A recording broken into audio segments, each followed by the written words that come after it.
Hi everyone, welcome to our YouTube channel mining fact.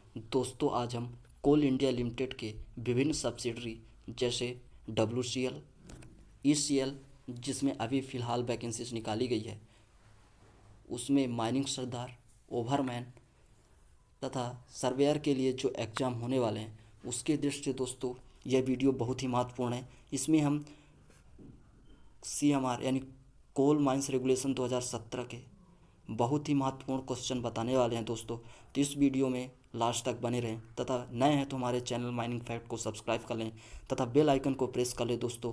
ऐसे ही हम दोस्तों कोल इंडिया से रिलेटेड वीडियो डालते रहेंगे जो कि आपके एग्ज़ाम के लिए और होने वाले एग्ज़ाम जैसे कि ECL और WCL में एग्ज़ाम होने वाला होगा दोस्तों, तथा जल्द ही SECL, MCL, NCL जो बची हुई सब्सिडरी है उसमें भी वैकेंसीज निकाले जाने की संभावना है।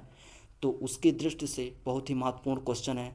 तो चलते हैं दोस्तों अपने पहले क्वेश्चन पर देखते हैं। पहला क्वेश्चन है दोस्तों, general body of air in UG coal mines does not include, यानी अंडरग्राउंड कोल माइंस में जो जनरल बॉडी ऑफ एयर होता है उसमें क्या इंक्लूड नहीं किया जाता। तो ऑप्शन ए है दोस्तों general atmosphere in roof cavities, option B है general atmosphere fair is in sealed off areas, and option C है दोस्तों general atmosphere in borehole drilled. तो इसका जो राइट आंसर है वह है दोस्तों option number D, both B and C, यानी जनरल बॉडी ऑफ एयर में शील्ड ऑफ एरियाज की हवा तथा बोरहोल की हवा शामिल नहीं किया जाता, किंतु रूफ कैविटीज की हवा शामिल किया जाता। तो इसमें डज नॉट इंक्लूड पूछा है दोस्तों, तो option number D is the right answer.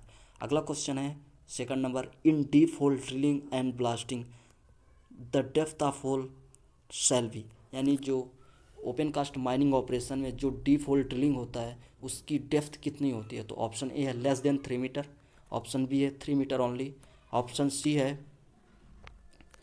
More than 6 metre, and option D है दोस्तों मोर देन 3 मीटर। तो इसका जो राइट आंसर है वो ऑप्शन नंबर डी है, यानी मोर देन 3 मीटर।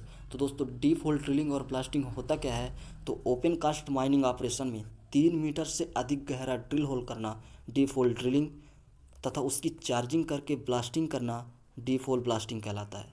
अगला क्वेश्चन है दोस्तों question number 3, a place where explosives are kept in UG mines is known as, यानी अंडरग्राउंड माइंस में जहाँ एक्सप्लोजिव और डिटोनेटर रखा जाता है उसे क्या कहते हैं। तो ऑप्शन ए है मैगजीन रूम, ऑप्शन बी है स्टोर रूम, ऑप्शन सी है minor station, and option D है दोस्तों रिजर्व स्टेशन। तो अंडरग्राउंड में जहाँ पास एक्सप्लोजिव और डिटोनेटर को स्टोर करके रखा जाता है उसे रिजर्व स्टेशन कहा जाता है, यानी option number D is the right answer. किंतु सरफेस पर जहाँ एक्सप्लोजिव और डिटोनेटर को स्टोर करके रखा जाता है दोस्तों उसे मैगजीन रूम कहा जाता है। सो इस क्वेश्चन के दृष्टि से option number D is the right answer. Underground की बात हो तो रिजर्व स्टेशन और ओपन कास्ट की बात हो दोस्तों तो मैगजीन रूम।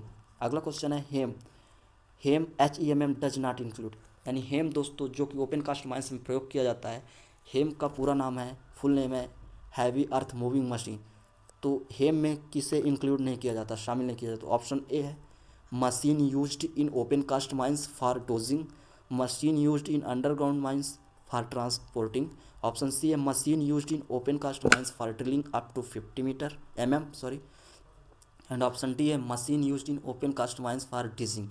तो इसका जो राइट आंसर है दोस्तों वह है ऑप्शन नंबर सी, यानी हेम में उन मशीनों को नहीं गिना जाता है, नहीं माना जाता जो 50 mm से कम डायमीटर के होल करते हैं। तो इसका राइट आंसर है ऑप्शन नंबर सी।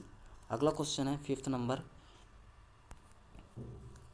इंसेट प्लेटफॉर्म लोकेटेड, यानी इंसेट जो प्लेटफॉर्म होता है वो कहाँ पास होता है, कहाँ लोकेटेड होता है।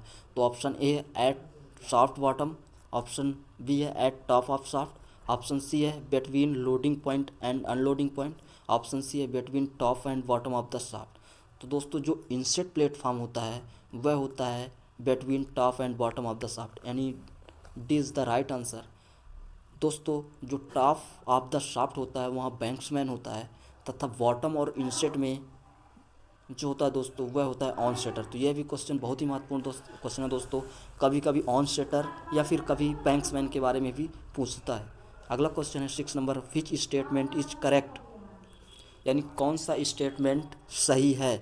ऑप्शन ए है goaf is a working place, option B है गैस इंक्लूड्स फ्यूम और वेपर। ऑप्शन सी है incline means vertical roadways. Option D है disused working means where work has been permanent stopped.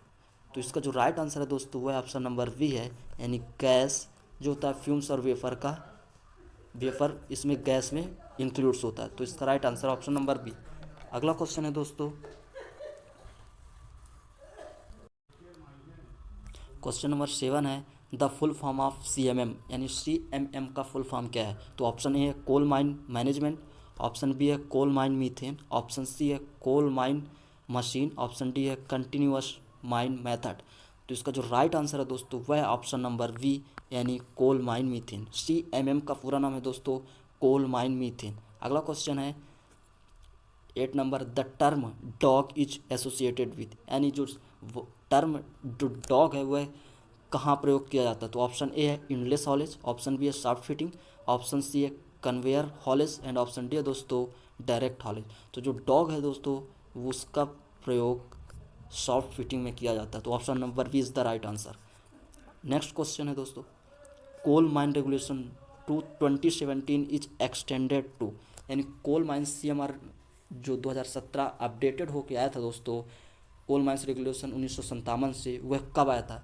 Coal mines regulation 2017 दोस्तों 27 नवंबर 2017 को पूरे भारत में लागू किया गया है। तो ऑप्शन ए दोस्तों होल इंडिया, ऑप्शन बी है whole India except Jammu and Kashmir, option C है whole India except Sikkim and none of the above. तो जो CMR है दोस्तों वह पूरे भारत में एक्सटेंड है, यानी पूरे भारत के लिए वैलिड है। तो इसका right answer option number A. अगला क्वेश्चन है दोस्तों question number 10, quarter means period of 3 months ending on, यानी जो क्वार्टर होता है वह 3 महीने का होता है, उसका जो एंडिंग मंथ्स है वह कौन कौन सा होगा। तो ऑप्शन ए है 31 मार्च, ऑप्शन बी है 30 जून, ऑप्शन सी है 30 सितंबर एंड एक और होता है दोस्तों 31 दिसंबर। तो इसमें 3 ही है, तो अगला ऑप्शन है D all of the above. तो इसका राइट आंसर है दोस्तों ऑल ऑफ द अबव, ये तीनों हैं। अगला क्वेश्चन है दोस्तों general body of air includes. दोस्तों इससे पहले जो क्वेश्चन आया था वो पूछा गया था general body of air is not include, किंतु इसमें पूछा गया है इंक्लूड्स, यानी जनरल बॉडी ऑफ एयर में क्या शामिल है। तो ऑप्शन ए है रूफ कैविटीज, ऑप्शन बी है shield off areas and option D है बोर होल, ऑप्शन सी है बोर होल, ऑप्शन डी है नन ऑफ द अबव। तो इसका जो राइट आंसर है दोस्तों वह है ऑप्शन नंबर ए, यानी जो इंक्लूड है जनरल बॉडी ऑफ एयर में वह रूफ कैविटीज़ की हवा इंक्लूड है, किंतु शील्ड ऑफ एरिया की हवा और बोर होल की हवा जनरल बॉडी ऑफ एयर में इंक्लूड नहीं है। तो इसका राइट आंसर है ऑप्शन नंबर ए। अगला क्वेश्चन है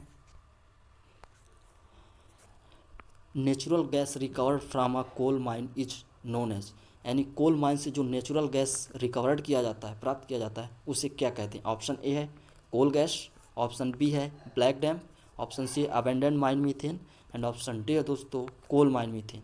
तो जो कोल माइन से नेचुरल गैस रिकवर्ड किया जाता है वह दोस्तों उसे कोल माइन मीथेन के नाम से जाना जाता है। तो इसका right answer option number D is the right answer.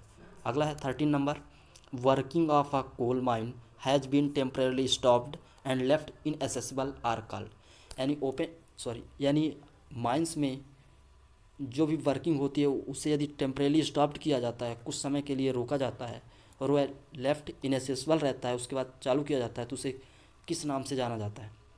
तो ऑप्शन ए है old working, option B abandoned working, option C है discontinued working and option D है डिसयूज वर्किंग। तो इसका जो राइट आंसर है दोस्तों वह है ऑप्शन नंबर सी, यानी जो लेफ्ट इनएसेसिबल होता है वह होता है डिसकंटिन्यूड वर्किंग। तो option number is the right answer. अगला क्वेश्चन है 14 नंबर रिस्क मीन्स, यानी रिस्क का क्या मतलब है। तो ऑप्शन ए है presence of hazard, option B है प्रोबेबिलिटी ऑफ एक्सीडेंट और dangerous occurrences, option number C है दोस्तों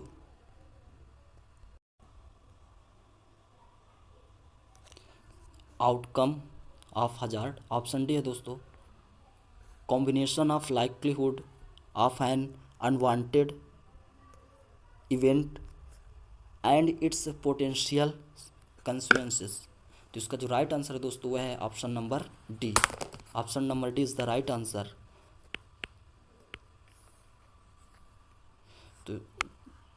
तो ये दोस्तों इसका राइट आंसर है रिस्क मीन्स का combination of likelihood of an unwanted event and its potential consequences. अगला क्वेश्चन है दोस्तों 15 number, as per CMR 2017 form means, यानी दोस्तों इससे पहले हमने एक वीडियो बना रखा है compare then CMR 2017 and compare, जो कि डिफरेंस दोनों में दोस्तों CMR 2017 और CMR 1957 में दोनों कंपेयर किया गया दोस्तों, जो कि CMR 2017 में केवल एक ही फॉर्म दिया गया है दोस्तों। ऐसा इसलिए क्योंकि अब फॉर्म की परिभाषा ही, उसका डेफिनेशन ही चेंज कर दिया गया है। तो देखते हैं तो फॉर्म का अर्थ क्या होता है। तो ऑप्शन ए है दोस्तों, a form opened to the regulation, a form of notice to be submitted to the chief inspector. Option C है I statutory form. Option D है दोस्तों, a form as may be specified by an order और instruction by the chief inspector and under the regulation. तो इसका जो right answer है दोस्तों वह है ऑप्शन नंबर डी, यानी फॉर्म वह होता है दोस्तों ऐसा फॉर्म जो रेगुलेशन के अधीन चीफ इंस्पेक्टर के द्वारा आदेश या अनुदेश से स्पेसिफाई किया जाए, उसे फॉर्म कहा जाता है दोस्तों, जो कि अकॉर्डिंग टू CMR 2017 के हिसाब से है। अगला क्वेश्चन है दोस्तों प्रिंसिपल ऑफिशियल मीन्स, यानी प्रिंसिपल ऑफिशियल मीन्स, ये बहुत ही महत्वपूर्ण क्वेश्चन है दोस्तों। तो प्रिंसिपल ऑफिशियल मीन्स क्या होता है दोस्तों, जनरल मैनेजर। ऑप्शन ए है जनरल मैनेजर, ऑप्शन बी है एजेंट, ऑप्शन सी है senior most official present on the mine, option D है senior most official of mining discipline on duty in the mine. तो इसका जो right answer है दोस्तों वह है ऑप्शन नंबर डी, यानी प्रिंसिपल ऑफिशियल का मतलब होता है माइनिंग डिसिप्लिन का वह अधिकारी, माइनिंग डिसिप्लिन का सीनियर मोस्ट ऑफिशियल जो कि ड्यूटी टाइम पर है। तो प्रिंसिपल ऑफिशियल दोस्तों माइनिंग डिसिप्लिन का ही होगा, जो कि उस टाइम पे सबसे सीनियर मोस्ट ऑफिशियल होगा। अगला क्वेश्चन है दोस्तों 17 नंबर, फेस मीन्स, यानी फेस का क्या अर्थ है। तो ऑप्शन ए है दोस्तों moving front of working place, option B है in wind of gallery, option C है इन वाइंड ऑफ रोडवेज और ड्रिफ्ट, एंड आंसर डी है दोस्तों ऑल ऑफ द अबव। तो दोस्तों माइंस में जो फेस होता है दोस्तों, तो इसका राइट आंसर है वह है दोस्तों ऑप्शन नंबर डी, यानी ऑप्शन ए बी एंड सी तीनों सही है। तो moving front of working place भी कह सकते हैं, यानी किसी भी काम का आगे बढ़ता हुआ भाग, इन वाइंड ऑफ गैलरी और इन वाइंड ऑफ रोडवे और ड्रिफ्ट। तो इसका राइट आंसर है option number D all of this. अगला क्वेश्चन है दोस्तों 18 number, age of competent person should be. जी हाँ दोस्तों, ये बहुत ही महत्वपूर्ण ये भी क्वेश्चन है, जो कि कोल इंडिया के किसी भी सब्सिडरी के एग्जाम, माइनिंग सरदार, ओवरमैन और सर्वेयर के एग्जाम में पूछा ही जाता है। तो उसकी दृष्टि बहुत ही महत्वपूर्ण है। तो इसका ऑप्शन है, ऑप्शन ए है 20 ईयर्स, ऑप्शन बी है 21 ईयर्स, ऑप्शन सी है 18 ईयर्स, एंड ऑप्शन डी है दोस्तों 25 ईयर्स। तो इसका जो राइट आंसर है दोस्तों वह है ऑप्शन नंबर ए, यानी 20 ईयर्स।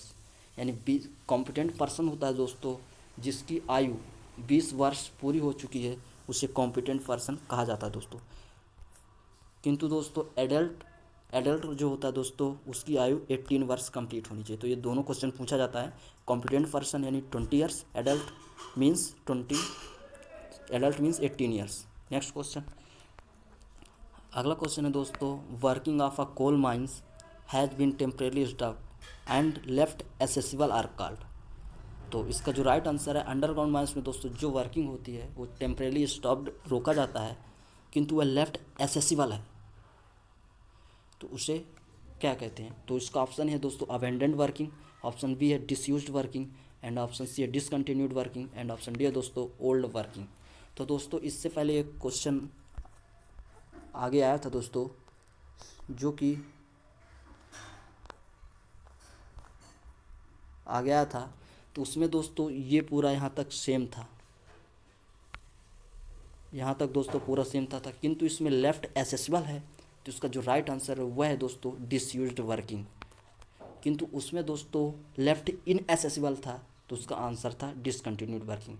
तो इस क्वेश्चन के हिसाब से दोस्तों क्वेश्चन नंबर 19 के हिसाब से इसका राइट आंसर है ऑप्शन नंबर बी, यानी डिसयूज्ड वर्किंग। तो दोस्तों कोल इंडिया से रिलेटेड किसी भी सब्सिडरी के एग्ज़ाम के लिए हमारे चैनल माइनिंग फैक्ट को सब्सक्राइब कर लें, तथा दोस्तों इसमें आप हमें कमेंट करके बताएं कि कि कोल इंडिया का यानी CIL का हेड क्वार्टर कहाँ है तथा इसके चेयरमैन कौन है। जी हाँ दोस्तों, कोल इंडिया के हेड क्वार्टर और चेयरमैन का नाम हमें कमेंट बॉक्स पर ज़रूर बताएं तथा हमारे चैनल माइनिंग फैक्ट को सब्सक्राइब कर लें। धन्यवाद दोस्तों, जय हिंद। मिल